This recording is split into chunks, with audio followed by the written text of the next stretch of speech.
이런 가운데 문재인 대통령과 여야 5당 대표는 오늘 오후에 청와대에서 회동해 일본 수출 규제 조치에 대한 초당적인 대책을 논의합니다. 취임 이후 처음으로 우리나라를 찾은 데이비드 스틸웰 미국 국무부 동아시아 태평양 차관보는 한일 갈등의 해결을 위한 중재의 뜻을 나타내기도 했는데요. 이 문제들 관련해서 취재 기자와 좀 더 자세하게 이야기 나눠보겠습니다. 권세욱 기자 나와 있습니다. 네, 권 기자. 네.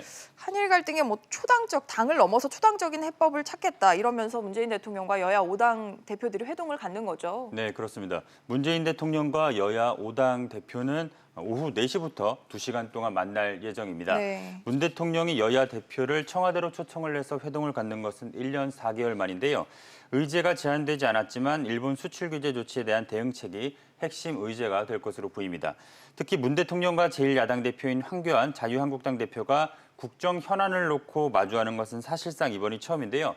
황 대표가 대일 대미 특사 파견의 필요성을 언급한 바 있어 이를 포함한 여러 외교적 해법 또한 논의가 함께 될 것으로 보입니다. 네, 그런데 정당마다 이번 일본 수출 규제를 내놓고 있는 해법이 조금씩 다른데 오늘 만나면 좀 초당적인 해법이 나올 수 있을까요? 네. 청와대와 더불어민주당은 오늘 회동에서 일본의 수출 규제에 대한 초당적 대응을 강조하는 합의문을 내놓는 방안을 추진한 것으로 알려졌습니다. 일본의 조치가 부당하다는 점에 여야가 모두 공감을 하고 있는 만큼 합의문이 발표될 가능성이 있긴 합니다. 황교안 대표는 대통령과 정부가 올바른 해법을 내놓는다면 초당적으로 협력을 하겠다고 밝힌 바 있습니다. 다만 청와대와 자유한국당의 입장 차이가 커서 네. 어렵게 합의문을 만들더라도 내용은 원론적 수준에 그칠 것이라는 관측 또한 나오고 있습니다. 네, 오후의 내용을 한번 봐야 할 것 같습니다. 또 스틸웰 차관보가 이번에 네. 한일 경제 갈등에 개입할 수도 있다 이런 입장을 내비쳤어요. 네. 스틸웰 차관보는 어제 청와대와 외교부 당국자들을 만난 뒤에 약식 회견을 열었는데요. 네. 미국은 가까운 동맹국인 한국과 일본 관계를 강화하는 것에 큰 우선순위를 두고 있다고 이야기를 했습니다. 한일 간의 협력 없이는 어떤 중요한 이슈도 해결이 될 수 없다는 건데요. 스틸웰 차관보 발언 직접 들어보시죠. The United States, as a close friend and an ally to both, will do what it can to support their efforts to resolve.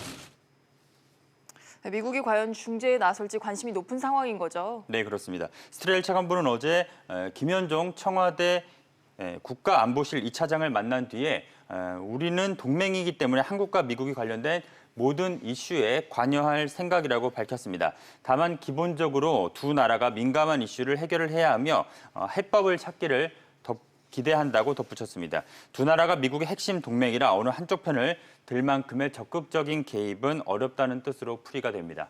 네, 여러모로 어려운 상황이 이어지고 있습니다. 권 기자 잘 들었습니다.